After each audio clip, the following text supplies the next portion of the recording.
to me, in a lot of ways, the highlight of my career. There were things we got to do with the other players. Golf's such a singular sport. All of a sudden, now you've got teammates. I had, in my mind, the 11 best players in the world on my side.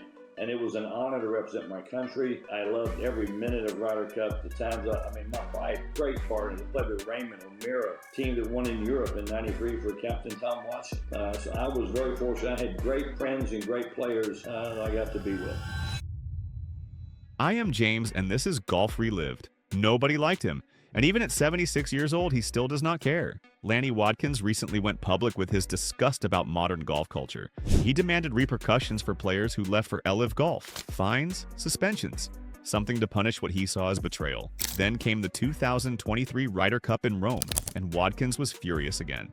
The American team ignored the legacy captains. They treated the past like it was irrelevant. To Wadkins, that was proof that golf had gone soft. But here's the thing, that anger is not new. That fire has always been there. Wadkins spent 20 years on tour as the man nobody wanted to talk to, and the man everyone feared. He was not playing a gentleman's game. He was playing war. And if you think modern golf lacks villains, it is because they legislated men like Lanny Wadkins out of existence. So let me take you back to the era when one switchblade ruled a room full of butter knives. If you want to see more stories about the grinders who refuse to blink, hit the hype feature and give this video some hype so other golf fans can witness what real intimidation looked like. Lanny Wadkins was born on December 5th, 1949 in Richmond, Virginia. This was not the polished corporate golf world we see today. This was a sport still being dragged out of country clubs and into the national spotlight. Wadkins grew up in that transition, and he learned early that pressure was not something to fear. Pressure was fuel. He earned the Arnold Palmer Scholarship to Wake Forest University, which was more than just money for tuition. It was a symbolic link to the charge-heavy, aggressive style that Palmer had made famous. But Wadkins took that aggression and sharpened it into something colder, something meaner. In 1970, Wadkins entered the U.S. Amateur Championship. The format that year was 72 holes of stroke play, a brutal test of consistency and mental endurance. Wadkins fired a record score of 279, beating his lifelong rival Tom Kite by a single stroke. That was not luck. That was a young man who understood that the difference between winning and losing was the willingness to keep hunting flags when everyone else was playing safe. He also made the Walker Cup team in 1969 and 1971, representing his country before he ever cashed a professional check. By the time he turned pro in 1971, the identity was locked in. He was a grinder, and grinders do not look for comfort. They look for fights. Wadkins won the Sahara Invitational in 1972 and took home Rookie of the Year honors. The tour was his, but then the pain started. After 2 wins in 1973, his body broke down. Gallbladder surgery, appendix surgery, his game disappeared. For most players, that would have been the beginning of the end. But Wadkins rebuilt himself. He used the recovery period to refine his technical foundation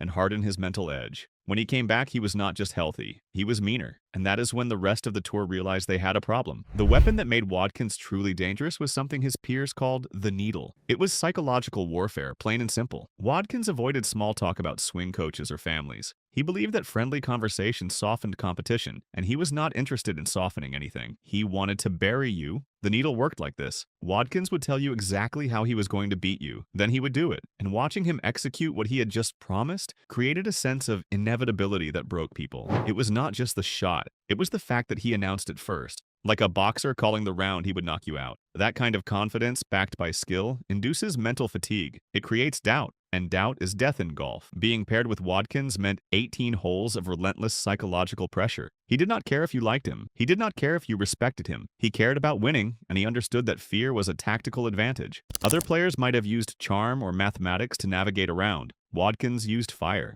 And if you were not a grinder yourself, if you did not play with the same all-or-nothing stakes, you were invisible to him. That wall of isolation amplified the intimidation. Nobody knew what Wadkins was thinking, because nobody ever got close enough to ask. But the needle only worked because Wadkins had the technical skill to back it up. He was widely regarded as one of the best iron players on tour. Bill Millsaps once said that if they put the pin on a lily pad, Wadkins would be shooting at it. That was not a joke. That was his philosophy. He believed the shortest path to victory was total aggression. While other players calculated risk and played to safe zones, Wadkins fired at flags no matter the danger. He practiced a go-to wedge shot with a 56-degree wedge, focusing on returning the shaft to its address position at impact for a consistent strike. He also used medicine ball throws to sink his lower body, torso, and arms, which was early functional training before that concept became mainstream. His putting drills involved string lines to create a grid for 20 to 40-foot putts, helping him find a sweet spot for long-distance lag. This combination of repeatable motion and clinical precision precision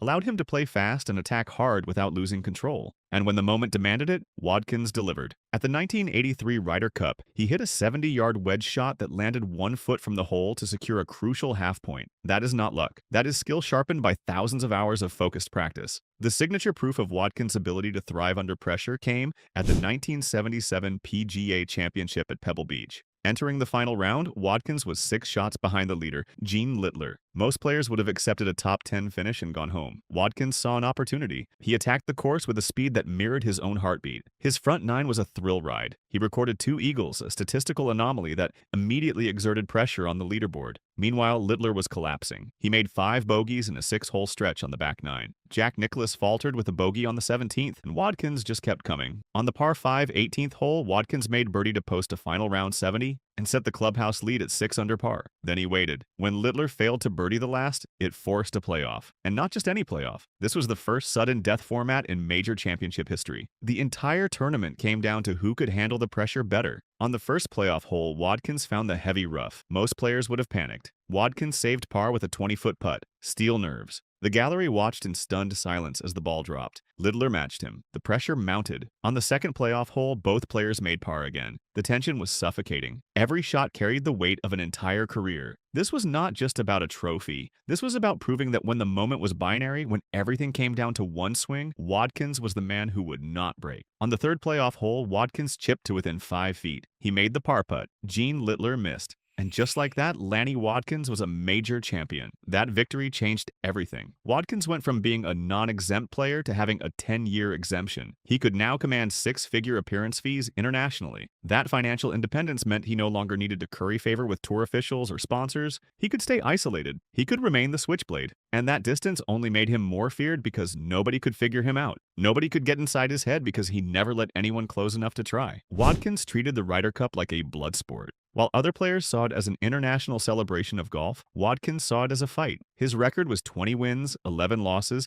and 3 halves across 8 teams from 1977 to 1993. He earned 21.5 points with a win percentage of 63.2. That ranked him among the most prolific point winners in American Ryder Cup history. Captains like Jack Nicklaus knew exactly what they were getting with Wadkins. They sent him out to break the other side. And he did. What made Wadkins so valuable to American captains was not just his skill, it was his willingness to absorb the hatred of the crowd and the opposing team without flinching. While other players crumbled under the pressure of hostile European galleries, Wadkins fed off it. He wanted the atmosphere to be ugly. He wanted the tension to be unbearable. Because when the stakes were at their highest and the environment was at its most toxic, that is when Wadkins played his best golf. He turned animosity into fuel, and that terrified the Europeans, because they could not rattle a man who thrived on being hated. European captain Bernard Gallacher identified Wadkins as the primary threat in the American lineup. Gallacher knew that Wadkins would go for the jugular early in singles matches to establish momentum and intimidation. That forced European strategies to be top-heavy just to counter his presence. Wadkins once told a European opponent after a particularly aggressive shot that they might as well pick up now because it was over. That bluntness was not cruelty for the sake of cruelty. It was strategy. It created an environment of fear that the Europeans, despite their later dominance, found difficult to penetrate during Wadkins' prime. Paul Ozinger noted that while others had passion for the Ryder Cup, it was in Wadkins' blood. It was an essential part of his identity as a competitor. The rivalry with Seve Ballesteros perfectly illustrated the collision of 2 intimidation masters. At the 1979 Ryder Cup, Ballesteros and his partner Antonio Garrido intentionally slowed the pace of play to disrupt Wadkins' notoriously fast tempo. Wadkins was furious inside, but he refused to show it. He maintained an emotionless exterior, denying Ballesteros the satisfaction of a visible reaction. Then came the marker incident. During a Saturday 4-ball match, Wadkins asked Ballesteros to move his ball marker. Wadkins struck a poor putt that ricocheted off the marker and dropped into the hole. Ballesteros accused him of hitting the coin on purpose. Wadkins looked him dead in the eye and said he was that good. The profane brag, delivered with total confidence,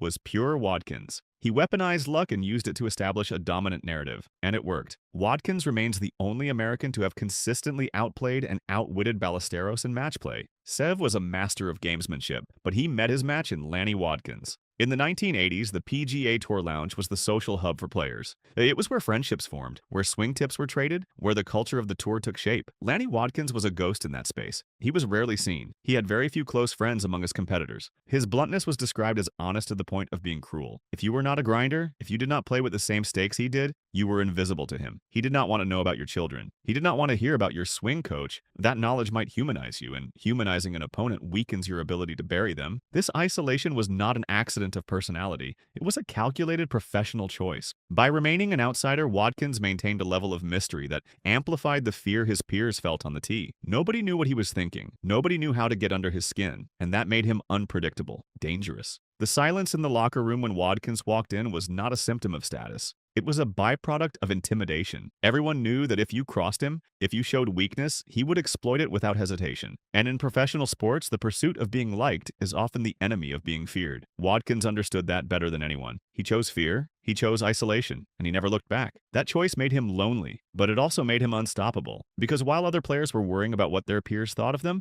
Wadkins was focused on one thing: winning. And that singular focus, that refusal to dilute his competitive edge with social niceties, gave him an advantage that no amount of technical skill could replicate. Wadkins' isolation linked him to the previous generation of hard men in golf, most notably Ben Hogan. A story from Preston Trail Golf Club illustrates the code of the grinder. One day, Wadkins and Hogan were playing together when a club member tried to join their group without asking. The member was wearing shorts and a beard, both of which Hogan despised. Without a word, Wadkins and Hogan simply drove off in their cart and left the man standing there. Later, Hogan sent Wadkins a letter of apology for the intrusion, along with a check for $4 for the skins they had won. That story reveals everything: the shared disdain for polite interruptions, the mutual respect for the grind, the understanding that golf at its highest level is not a social event. It is a test of will. Wadkins was a bridge between the clinical era of Hogan and the aggressive era of modern bad boys. He carried the code forward, even as the tour around him softened. And that is the cynical reality we have arrived at today. The villain has been legislated out of professional golf. Corporate branding, social media friendships, and the homogenization of player personalities have created a tour where everyone is polite and everyone is boring. Players share private jets. They collaborate on sponsorship deals. Rivalries are friendly. The needle has been replaced by the fist bump.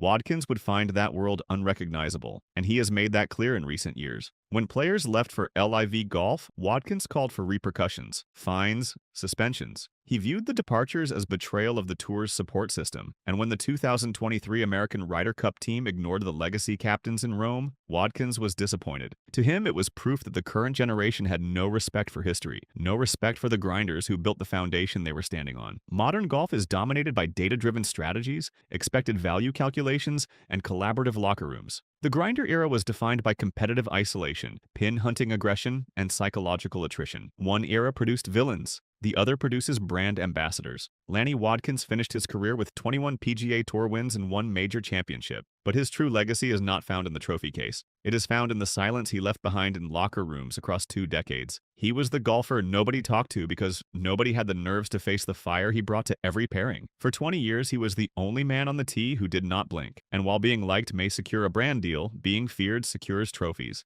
Wadkins was not the golden boy of his era, but he was the man who made the golden boys look over their shoulders, forever aware that the switchblade was nearby, ready to hunt the next pin and take their lunch money. What Wadkins showed us is what total competition looks like. No apologies, no excuses, no softening the edge for the sake of popularity. He played the game the way it was meant to be played at the highest level, with fire, with skill, with relentless psychological pressure. And if the modern tour has lost that edge, if we miss the villain, it is because players like Lanny Wadkins reminded us that golf is not just a test of technical ability, it is a test of nerve. And nerve requires a willingness to be disliked, a willingness to stand alone, a willingness to be the outlaw in a sport that wants everyone to play nice. If you enjoyed this deep dive into one of golf's most feared competitors, make sure to like this video, subscribe to the channel, and drop a comment below telling me which grinder from golf history you want me to cover next. Thanks for watching Golf Relived. I will see you in the next one.